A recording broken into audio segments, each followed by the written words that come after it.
Kami dari kelas 12 MIPA 5 kelompok 2 akan memaparkan tentang kisah hidup seorang presiden, yaitu bernama Abdul Rahman Wahid yang biasa disebut dengan Presiden Gus Dur.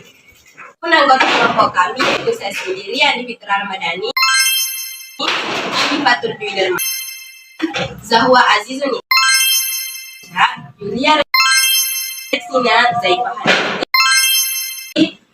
Andi Taufik Aksanat Rindiani, Andi Nathan Febriani, dan Musfira.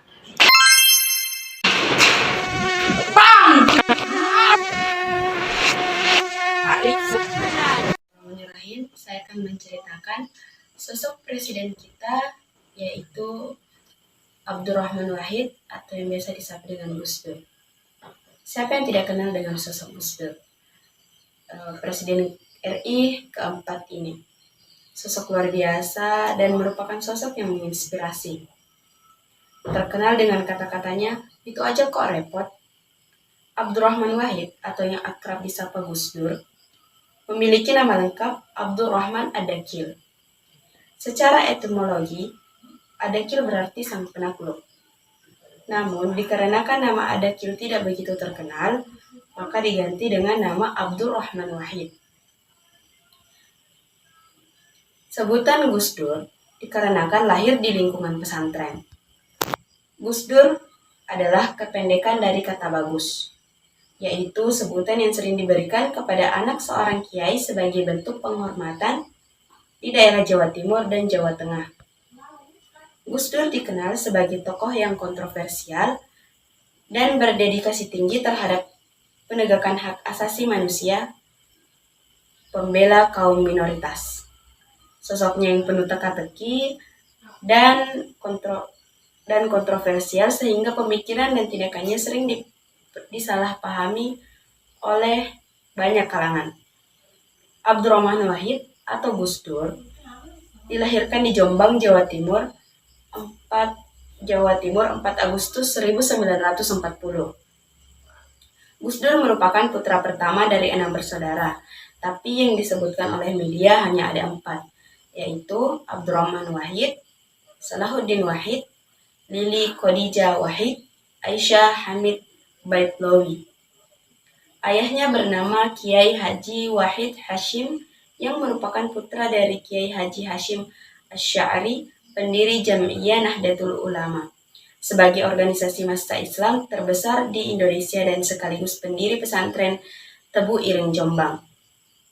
Ibunya bernama Haji Solehah, merupakan putri Kiai Haji Bisri Syansuri, pendiri pesantren di Nanyar, Jombang, Jawa Timur.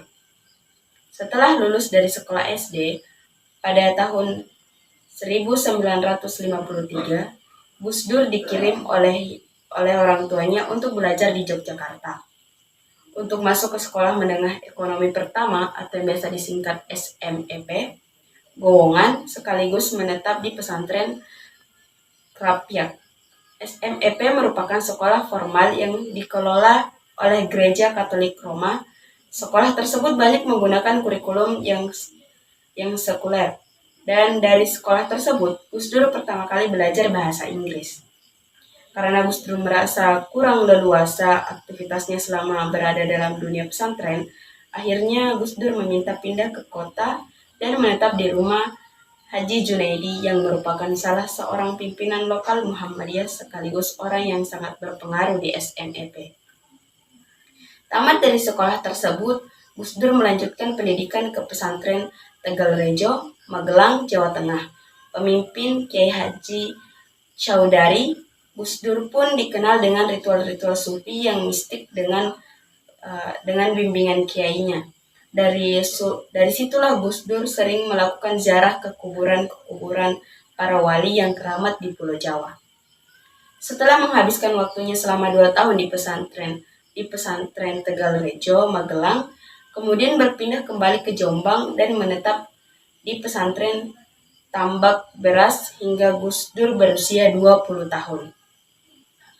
Di pesantren Tambak Beras, Gus Dur menjadi ustadz sekaligus menjadi ketua, yaitu ketua keamanan di pesantren milik pamannya, yaitu Kiai Haji Abdul Fatah. Saat usianya 22 tahun, Gus Dur berangkat menuju Mekah untuk menunaikan ibadah haji sekaligus menuju Mesir untuk melanjutkan studi di Universitas Al-Azhar. Setibanya di Mesir, Gus Dur merasa kecewa karena tidak dapat langsung melanjutkan ke kampus Al-Azhar karena harus masuk ke Madrasah Aliyah dahulu. Setelah menyelesaikan pendidikan di Baghdad, Gus Dur bermaksud melanjutkan studi ke Eropa. Akan tetapi, persyaratannya cukup ketat karena harus menguasai bahasa Jerman, Yunani, dan Latin. Untuk menghilangkan rasa kecewanya, akhirnya Gus Dur menjadi pelajar keliling yang melakukan kunjungan ke universitas-universitas lain.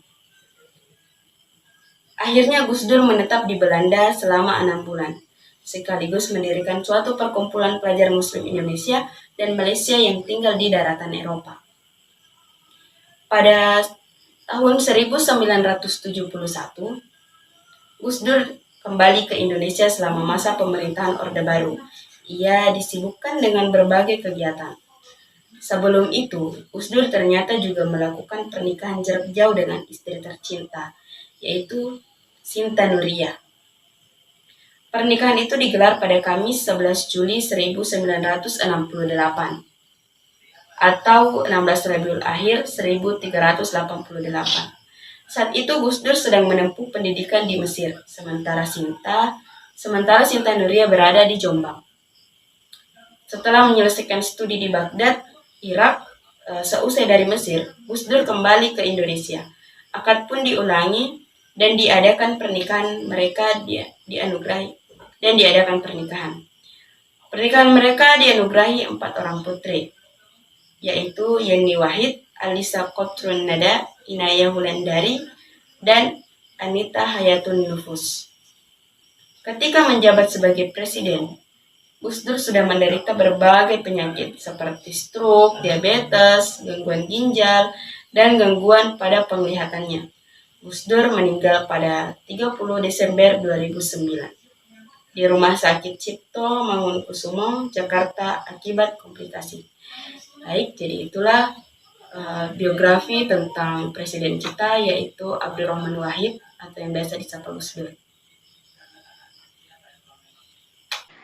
Kali ini kami akan membahas biografi Kiai Haji Abdurrahman Wahid yang akrab dipanggil dengan Gus Dur.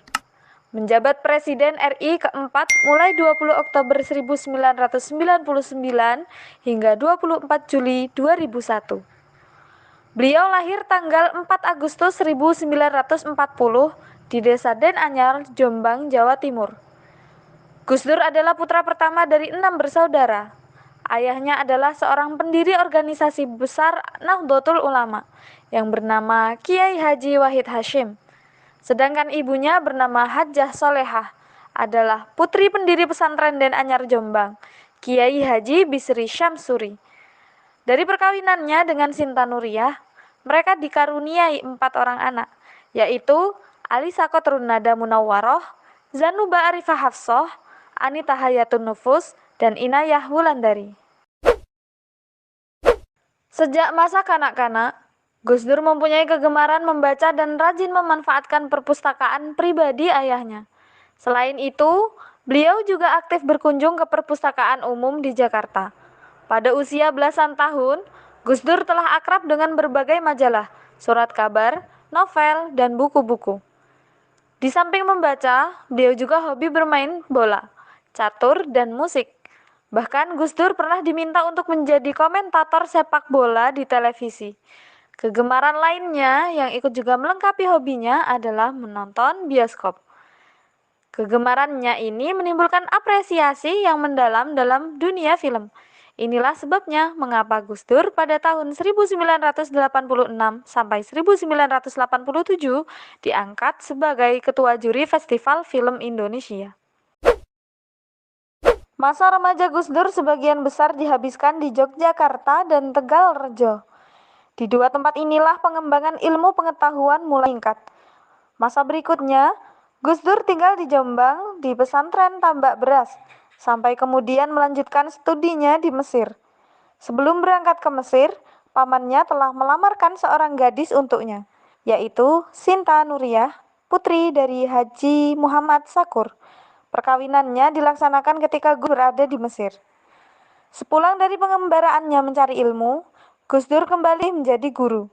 Pada tahun 1971, beliau bergabung di Fakultas Usuluddin Universitas Tebu Ireng, Jombang.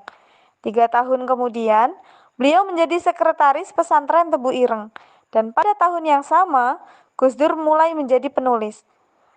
Beliau kembali menekuni bakatnya sebagai penulis dan kolumnis.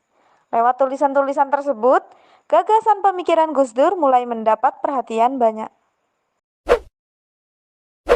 Pada tahun 1974, Gus Dur diminta pamannya, Kiai Haji Yusuf Hashim, untuk membantu di pesantren Tebu Ireng, Jombang, dengan menjadi sekretaris. Dari sini Gus Dur mulai sering mendapatkan undangan menjadi narasumber pada sejumlah forum diskusi keagamaan dan kepesantrenan, baik di dalam maupun luar negeri. Selanjutnya, Gus Dur terlibat dalam kegiatan LSM. Pertama di LP3ES bersama Dawam Raharjo, Aswab Mahasin, dan Adi Sasono dalam proyek pengembangan pesantren.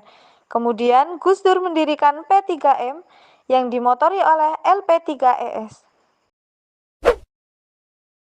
Pada tahun 1979, Gus Dur pindah ke Jakarta. Mula-mula beliau merintis pesantren Ciganjur. Sementara pada awal tahun 1980, Gus Dur dipercaya sebagai Wakil Khatib Syuriah PBNU. Di sini Gus Dur terlibat dalam diskusi dan perdebatan yang serius mengenai masalah agama, sosial, dan politik dengan berbagai kalangan lintas agama, suku, dan disiplin. Gus Dur semakin serius menulis dan bergelut dengan dunianya, baik di lapangan kebudayaan, politik, maupun pemikiran keislaman. Karir yang dianggap menyimpang dalam kapasitasnya sebagai seorang tokoh agama sekaligus pengurus PBNU dan mengundang cibiran adalah ketika menjadi Ketua Dewan Kesenian Jakarta atau DKJ pada tahun 1983. Beliau juga menjadi ketua juri dalam Festival Film Indonesia atau FFI tahun 1986-1987. Pada tahun 1984, Gus Dur dipilih secara aklamasi oleh sebuah tim ahli hal wal akdi yang diketuai Kiai Haji As'ad Syamsul Arifin untuk menduduki jabatan Ketua Umum PBNU pada Muktamar ke-27 di Situbondo. Jabatan tersebut kembali dikukuhkan pada Muktamar ke-28 di Ponpes Krapyak, Yogyakarta pada tahun 1989 dan Muktamar di Cipasung, Jawa Barat pada tahun 1994. Jabatan Ketua Umum PBNU kemudian dilepas ketika Gus Dur menjabat Presiden RI keempat. Selama menjadi presiden, tidak sedikit pemikiran Gus Dur kontroversial. Seringkali pendapatnya berbeda dari pendapat banyak orang. Dikutip dari berbagai sumber, Kiai Haji Abdurrahman Wahid wafat dalam usianya yang ke-69 pada tanggal 30 Desember 2009 pukul 18.40 WIB di Rumah Sakit Cipto Mangunkusumo, Jakarta. Demikian biografi singkat Kiai Haji Abdurrahman Wahid. Terima kasih telah menonton video kami. Jangan lupa like, komen, share, dan subscribe channel Sajadah Kiai, serta bunyikan loncengnya agar tidak ketinggalan video-video terbaru kami. Dengan mensubscribe, berarti Anda mendukung channel kami, serta membuat kami lebih semangat dan konsisten dalam membuat video-video terbaru. Wassalamualaikum warahmatullahi wabarakatuh.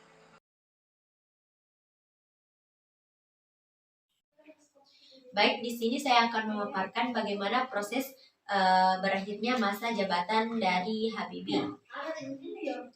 B.J. Habibie selama masa pemerintahan seperti mengatasi krisis ekonomi, mengatasi dinamika ketenaga kerjaan, melaksanakan pemilihan umum, melakukan reformasi ABRI, dan pelaksanaan sasaran kerja yang telah membuahkan tercapainya tuntutan masyarakat yang dampaknya menjadi perekonomian menjadi stabil dan kerusuhan mulai mereda, yang mana kedepannya diharapkan agar lebih baik lagi.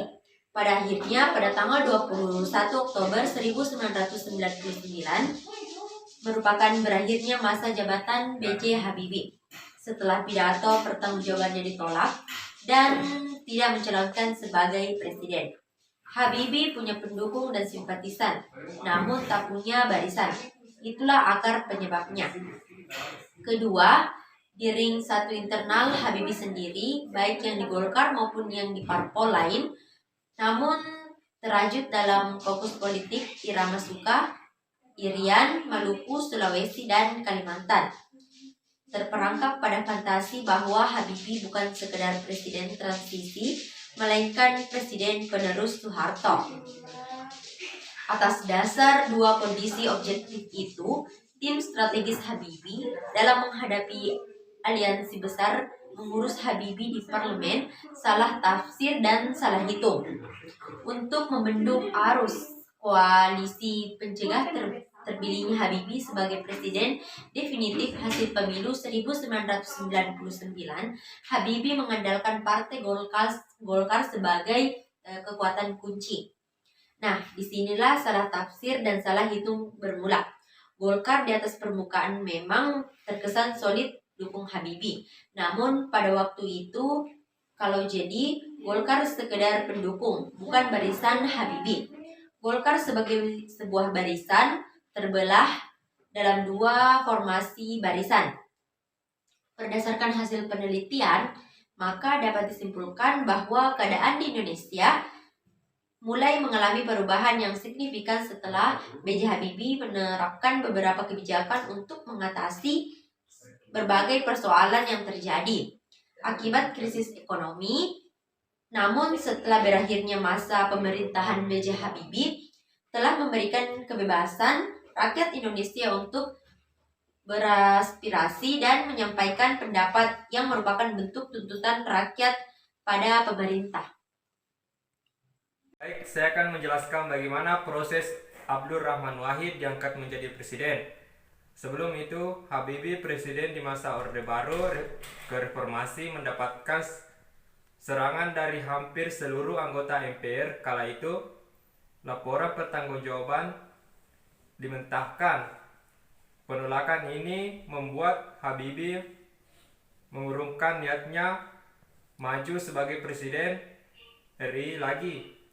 Rabu 20 Oktober 1999, sesaat sebelum sidang umum MPR digelar, Habibie mengungkapkan keputusannya yang menggegerkan itu mundur di arena percalonan. Praktis gelanggang pemilihan presiden menjadi milik berdua antara Gus Dur yang mewakili Partai Kebangkitan Bangsa atau PKB dan Megawati Soekarno Putri yang memimpin PDI Perjuangan. Banyak pihak mengira pertarungan akan dimenangkan oleh Megawati, sebabnya selain suara PDIP yang lebih besar dari PKB di pemilu, kondisi visi Gus Dur ketika itu sudah payah. Saat itu PKB mendapatkan kurang dari 13% suara di pemilu, sedangkan PDIP memenangkan lebih dari sepertiga suara total. Ketika pemilihan pun Gus Dur sudah tak bisa melihat untuk berjalan pun sulit. Selain itu, setahun sebelumnya dia baru sembuh dari serangan stroke. Namun pemilihan terus berjalan menghadapkan Gus Dur dan Megawati.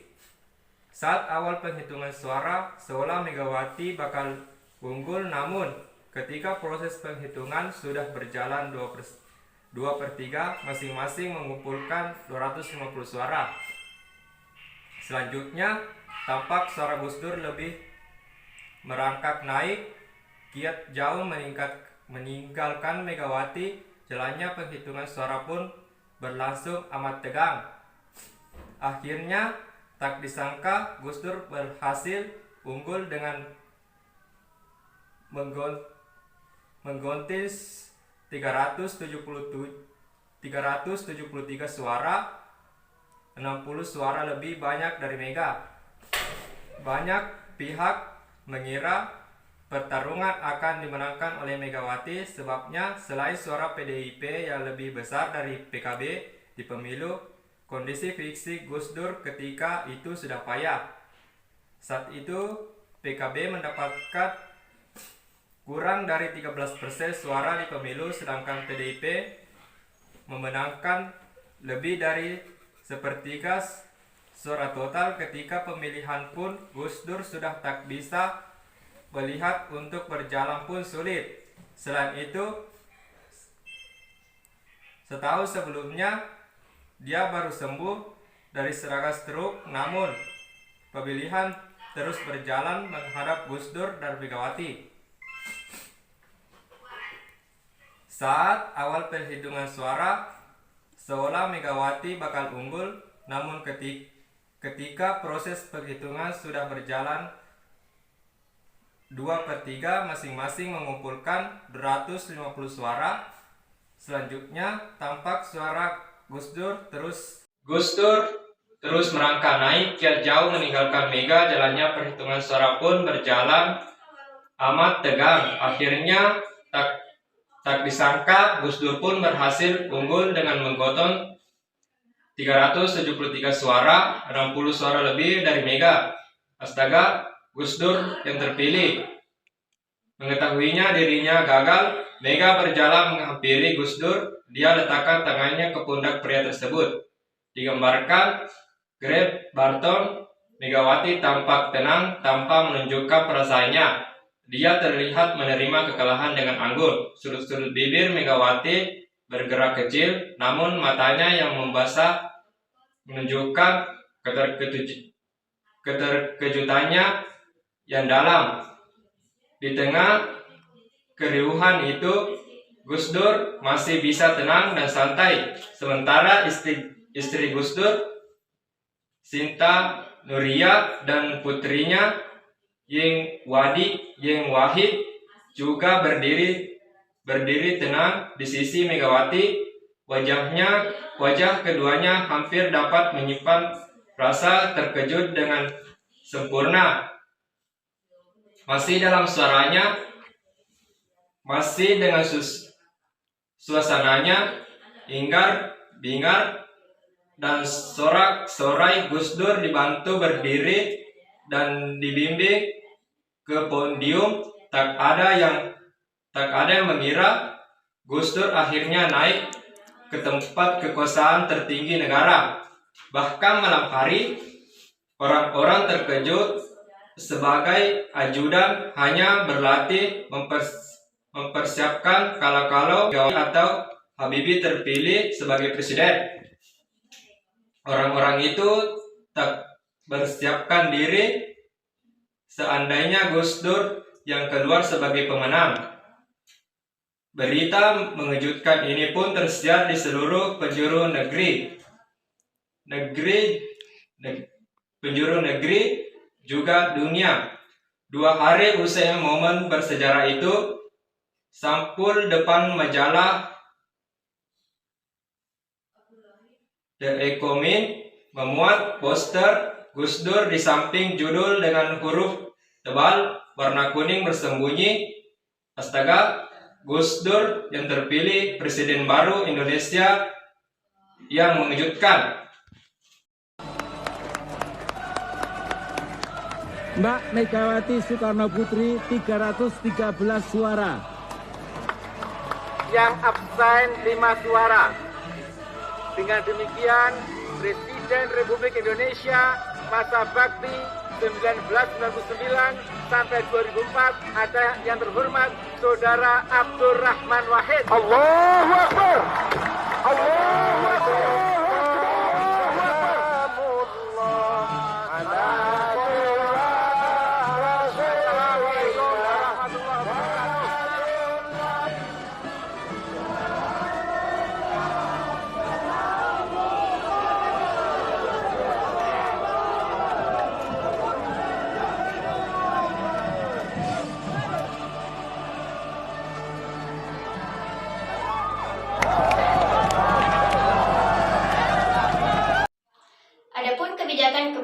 Presiden Abdurrahman Wahid saat memimpin menjadi Presiden Republik Indonesia, salah satunya adalah kebijakan di bidang ekonomi. Di masa pemerintahan Abdurrahman Wahid atau biasa disebut dengan Gus Dur, perekonomian Indonesia kembali menjadi tantangan yang sangat berat. Kebijakan-kebijakan ekonomi Gus Dur yang mengundang kerutan di dahi para pakar, juga perseteruannya dengan DPR dan IMF mempengaruhi iklim perekonomian Indonesia saat itu. Seperti pada gambar di samping, inilah salah satu contoh kegiatan pada saat Gus Dur membahas dan membedah konsep ekonomi Republik Indonesia. Sejumlah kebijakan seperti upaya mengubah independensi BI lewat amandemen Undang-Undang BI, BA masuk impor mobil mewah untuk KTT, G15 yang jauh rendah dari yang seharusnya. Hanya 5%, sementara yang seharusnya 75%. Dan otonomi daerah yang membebaskan daerah untuk mengajukan pinjaman luar negeri tidak populer di masyarakat yang menuai protes. Kebijakan perekonomian yang tampak memburuk setelah sebelumnya menunjukkan gejala-gejala kepulihan di masa pemerintahan B.J. Habibie meresahkan Republik dan para investor. Nilai tukar rupiah Republik dan kondisi perekonomian yang tampak memburuk setelah sebelumnya menunjukkan gejala-gejala kepulihan di masa pemerintahan B.J. Habibie meresahkan publik dan para investor. Nilai tukar rupiah terhadap dolar AS yang semula 7.500 pada tahun 1999 menjadi 9.800 pada tahun 2001. Pergerakan indeks harga saham gabungan IHSG turun dari angka 580 menjadi 458. Begitupun tingkat pertumbuhan ekonomi yang semula 5% pada tahun 2000 menjadi 3,6% pada tahun 2001. Sebaliknya, tingkat inflasi pun meningkat drastis dari 2% pada tahun 1999 menjadi 12,6% pada tahun 2001. Di luar itu, pemerintahan Gus Dur bukannya tanpa capaian ini. Melalui desentralisasi fiskal, pemerintah bersama-sama dengan Bank Dunia berupaya menurunkan tingkat kemiskinan melalui program pengembangan kecamatan.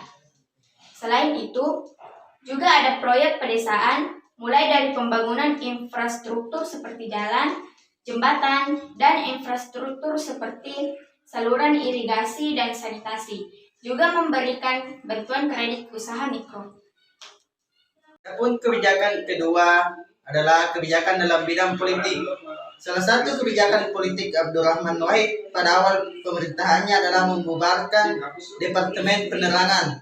Pada masa Orde Baru, Departemen Penerangan dimanfaatkan oleh Presiden Soeharto sebagai alat untuk mengekang kebebasan pers. Oleh sebab itu, Gus Dur menghendaki pembubaran Departemen Penerangan agar kebebasan pers bisa terjamin. Kemudian, Gus Dur juga menjadikan Departemen Koperasi dan Pengusaha Kecil Menengah (PKM) sebagai Menteri Negara. Salah satu kebijakan di bidang politik yang paling menuai kontroversi adalah wacana akan dicabutnya ketetapan MPR tentang pelarangan Partai Komunis yang tertuang dalam TAP MPR nomor 25 tahun 1966. Reformasi yang dilakukan pemerintahan pada masa pemerintahan Abdurrahman Wahid ini bertujuan untuk melakukan rekonsiliasi. Namun, wacana tersebut mendapat penolakan dari segala sisi. Salah satunya Menteri Kehakiman Yusril Iza Mahendra. Kebijakan Abdurrahman Wahid selanjutnya adalah membuka hubungan dagang dengan Israel yang juga banyak menuai protes dari masyarakat. Bahkan Gus Dur dianggap sebagai agen Yahudi oleh para demonstran. Melihat kondisi ini, pemerintah menganjurkan agar pembukaan hubungan tersebut ditunda.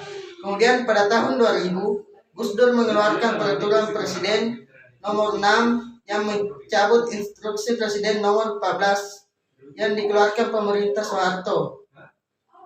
Isi Impres nomor 14 1967 adalah larangan segala bentuk ekspresi agama dan adat Tionghoa di tempat publik.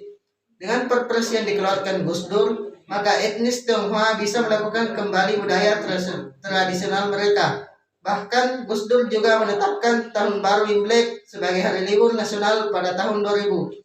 Hal ini merupakan kebijakan pemerintahan Abdurrahman Wahid untuk Beberapa kebijakan yang diterapkan Gus Dur adalah dalam bidang sosial.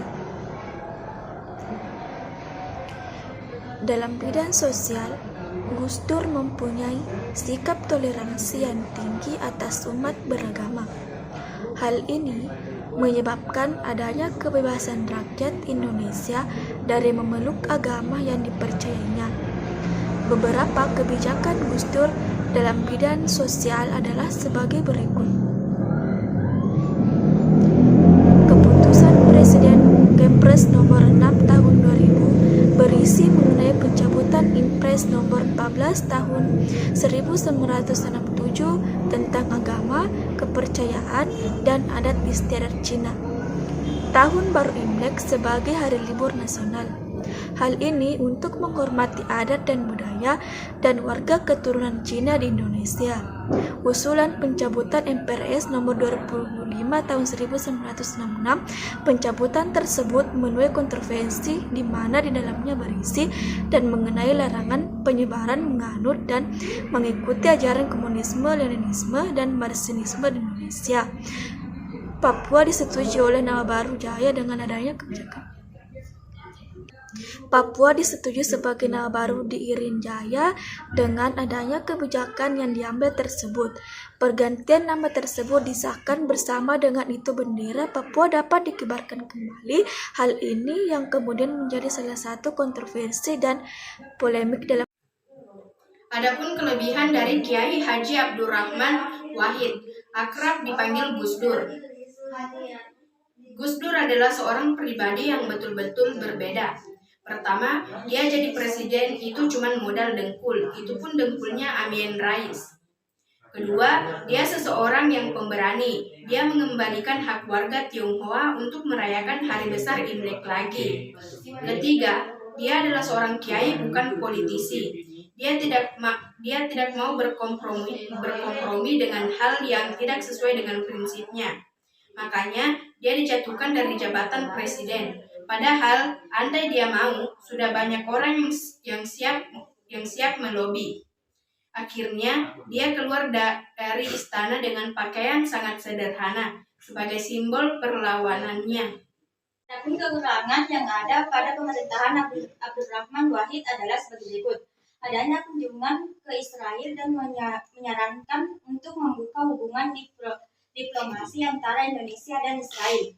Hal ini menjadi polemik dan sorotan bagi masyarakat Indonesia. Pasalnya masyarakat Indonesia sangat mendukung rakyat Palestina bebas dari kejaman Israel. Beberapa agenda kunjungan yang dilakukannya justru membingungkan dan mengalami ketidakjelasan. Adanya perencanaan untuk membubarkan DPR dan MPR yang kemudian menjadi pro kontra di kalangan masyarakat Indonesia. Sayang, sistem dan pola pemerintahan Gus Dur tidak berjalan dengan baik. Terjadi kegaduhan politik yang tidak perlu sehingga stabilitas politik tidak terjaga. Stabilitas politik yang buruk menyebabkan stabilitas ekonomi berjalan pincang.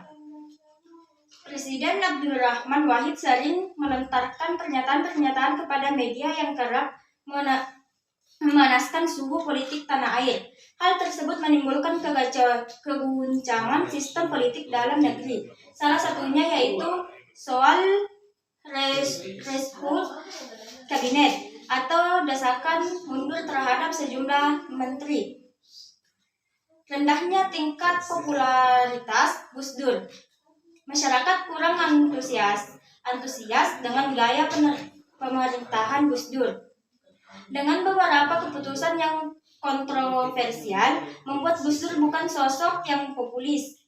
Sebagai kalangan menganggap Gus Dur adalah tokoh nasional yang diakui kecemerlangannya sebagai sosok utama di kalangan Nahdliyin atau basis massa keagamaan organisasi Nahdlatul Ulama. Gus Dur memang disegani kepemimpinannya. tapi sebagai seseorang pengarawan yang harus arif dalam membuat kebijakan. Gus Dur diragukan kemampuannya. Tak punya basis politik yang kuat di parlemen, MPR atau DPR. Gus Dur bukanlah tokoh dari partai yang memenangkan pemilu. Partai yang mengusungnya saat itu atau PKB bukan partai dengan suara terbanyak. Proses terpilihnya Gus Dur pun terbilang unik, hasil dari lobi-lobi politik yang akhirnya membuat Gus Dur dipilih sebagai presiden. Akibatnya dalam kabinet pemerintah yang dibentuk oleh Gus Dur, ia terpaksa merengkuh semua partai tanpa melihat kesamaan platform. Dengan gaya Gus Dur yang ceplos-ceplos, membuat banyak pihak yang awalnya menunjukkan dukungan sedikit demi sedikit menarik dukungannya. Seperti simpati berubah menjadi antipati. Puncak Gus Dur pun dilengsarkan oleh MPR dan dipaksa keluar dari istana negara hanya dengan celana pendek dan kaos single. Kerusuhan antara etnis terus berlanjut. Kerusuhan terutama berbahaya adalah pembunuhan antara umat Islam dan Kristen di Maluku yang menewaskan lebih dari 1.000 orang. Presiden Indonesia yang keempat ini adalah sosok yang sangat dihormati oleh berbagai kalangan. Bukan hanya di kalangan Nahdliyin, tapi juga di setiap agama yang lain. Gus Dur menyebarkan pluralisme yang membela kelompok yang terpinggirkan. Kemudian, mengapa Gus Dur diberhentikan jabatannya sebagai Presiden Republik Indonesia yang keempat? Yang pertama, Gus Dur menghina DPR bahwa DPR seperti taman kanak-kanak. Yang kedua, mengganti Kapolri Bimantoro dengan Khairuddin tanpa persetujuan DPR. Yang ketiga, mencopot Wiranto dari Menkompolkan yang berakibat militer tidak senang terhadap beliau. Yang keempat, kasus Boluget. Beliau juga mengeluarkan dekret presiden yang berisi pembubaran terhadap DPR atau MPR, pembubaran Partai Golkar, pemilu dipercepat 1 tahun. Kemudian, Gus Dur diberhentikan melalui TAP MPR karena tidak menjawab memorandum dari DPR dan tidak menghadiri panggilan MPR. Dengan berat hati, selaku Presiden Republik Indonesia mengumumkan pemberlakuan dekret. Lengsernya Gus Dur salah satunya dipicu dengan adanya dekret Presiden Abdurrahman Wahid atau Gus Dur yang dikeluarkan pada tanggal 23 Juli 2001, di mana dekret itu keluar atas dukungan dari ulama yang hadir di Istana Negara pada malam hari tanggal 22 Juli 2001.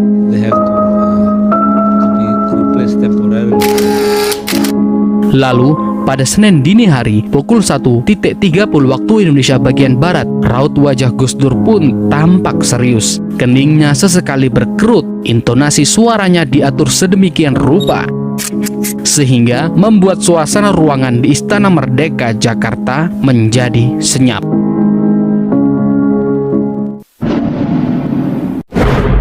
We will use repressive forces if we are challenged. Dini hari itu, 22 Juli 2001, saat hari masih gelap, Gus Dur mengeluarkan dekret yang pada akhirnya justru membuat dirinya terguling dari kursi Presiden keempat Republik Indonesia. Ada 3 poin besar dalam dekret yang dikeluarkan Gus Dur. Pertama, membekukan DPR MPR. Kedua, mengembalikan kedaulatan ke tangan rakyat dan mengambil tindakan serta menyusun badan untuk penyelenggaraan pemilihan umum dalam waktu setahun. Dan yang ketiga, menyelamatkan gerakan reformasi total dari hambatan unsur-unsur Orde Baru dengan cara membekukan Partai Golongan Karya atau Golkar sambil menunggu keputusan Mahkamah Agung. Untuk itu, kami memerintahkan seluruh jajaran TNI dan Polri untuk mengamankan langkah penyelamatan negara Kesatuan Republik Indonesia dan menyerukan seluruh rakyat Indonesia tetap tenang serta menjalankan kehidupan sosial ekonomi seperti biasanya. Begitulah kata juru bicara kepresidenan Yahya Tsaquf yang pada malam itu beliau disuruh membaca isi dekret.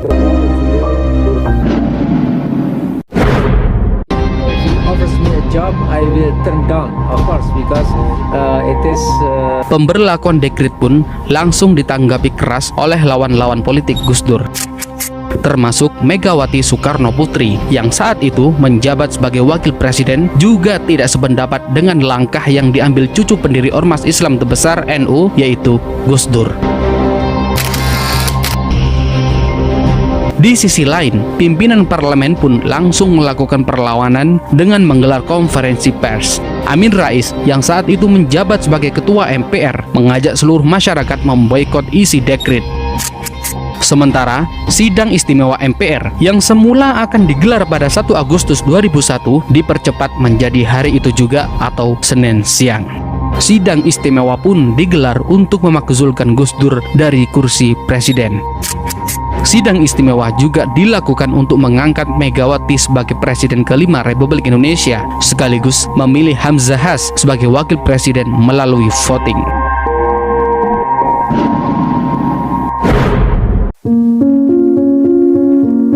Wacana pemakzulan Gus Dur sebenarnya telah lama disuarakan oleh para tokoh politik yang berseberangan dengan Kiai NU tersebut. Desakan itu diserukan seiring dengan menyebarnya isu kasus dana Yayasan Dana Bina Sejahtera Karyawan Badan Usaha Logistik atau Yanatera Bulog dan bantuan Sultan Brunei. Namun, tudingan itu tidak pernah terbukti sama sekali hingga sekarang.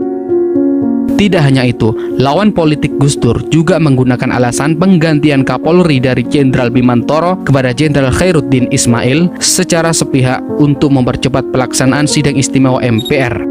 Sebab keputusan Gus Dur dinilai sebagai pelanggaran berat karena tidak melibatkan DPR atau MPR dalam pengangkatan Kapolri.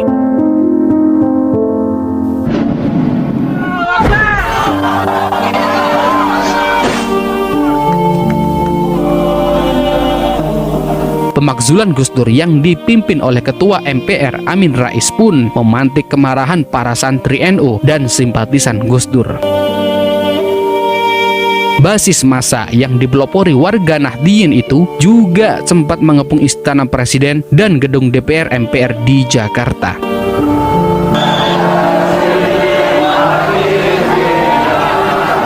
Sebagai warga Nahdliyin, saya harapkan mudah-mudahan Anda dengan tenang pulang ke rumah dan jangan berbuat kecerobohan. Semula Gus Dur bertekad tetap bertahan tinggal di istana dengan dalih memperjuangkan kebenaran. Namun sikapnya berubah setelah beliau mendengar kabar bahwa banyaknya massa santri dan simpatisan dari Jawa Timur yang akan datang ke istana Jakarta untuk membelanya. Karena kabar tersebutlah Gus Dur dengan tegas meletakkan jabatannya sebagai presiden. Sebab menurut Gus Dur sendiri tidak ada satu jabatan yang patut dipertahankan dengan mengorbankan rakyatnya. Momen yang paling diingat pada peristiwa itu adalah ketika Gus Dur keluar istana dengan hanya mengenakan celana pendek dan kaos sambil melambaikan tangan. Saat itu, Gus Dur keluar ke Istana Negara dengan didampingi putrinya Yeni Wahid dan beberapa orang terdekatnya. Peristiwa itu terjadi pada Senin 23 Juli 2001 malam hari di saat MPR tengah sibuk melantik Megawati Soekarno Putri sebagai Presiden Republik Indonesia yang menggantikan Gus Dur. Kala itu, Gus Dur keluar istana untuk menyapa massa pendukungnya. Gus Dur memberikan arahan kepada massa pendukungnya untuk tidak berbuat anarkis terkait keputusan MPR yang memakzulkan dirinya. Akhirnya, Gus Dur pun dilengsarkan dari jabatannya dan beliau keluar dari Istana Negara dengan kaos oblong dan celana pendek. Banyak komunitas pendukung Gus Dur yang mengepung istana, namun hal itu dilarang keras oleh Gus Dur karena jabatan tidak perlu dibela mati-matian. Dan yang lebih penting dari jabatan adalah kemanusiaan. Detik-detik setelah Gus Dur meninggal sempat terekam oleh kamera Detikcom. Saat Detikcom berhasil masuk ke ruangan Gus Dur, suasana haru langsung terasa. Semua keluarga, termasuk istri dan anak-anaknya, menangis histeris. Istri Gus Dur, Sinta Nuriyah, tampak duduk di kursi roda sambil terus menangis. Sementara Yeni Wahid terbaring di kursi dan juga menangis. Semua putri Gus Dur berada di dalam ruangan itu didampingi suaminya masing-masing. Saat ini jenazah Gus Dur telah dibawa ke rumah duka di Ciganjur, Jakarta Selatan. Rencananya Kamis besok jenazah akan dimakamkan di kampung halamannya di Jombang, Jawa Timur. Dari Jakarta, Anwar Kumaini melaporkan.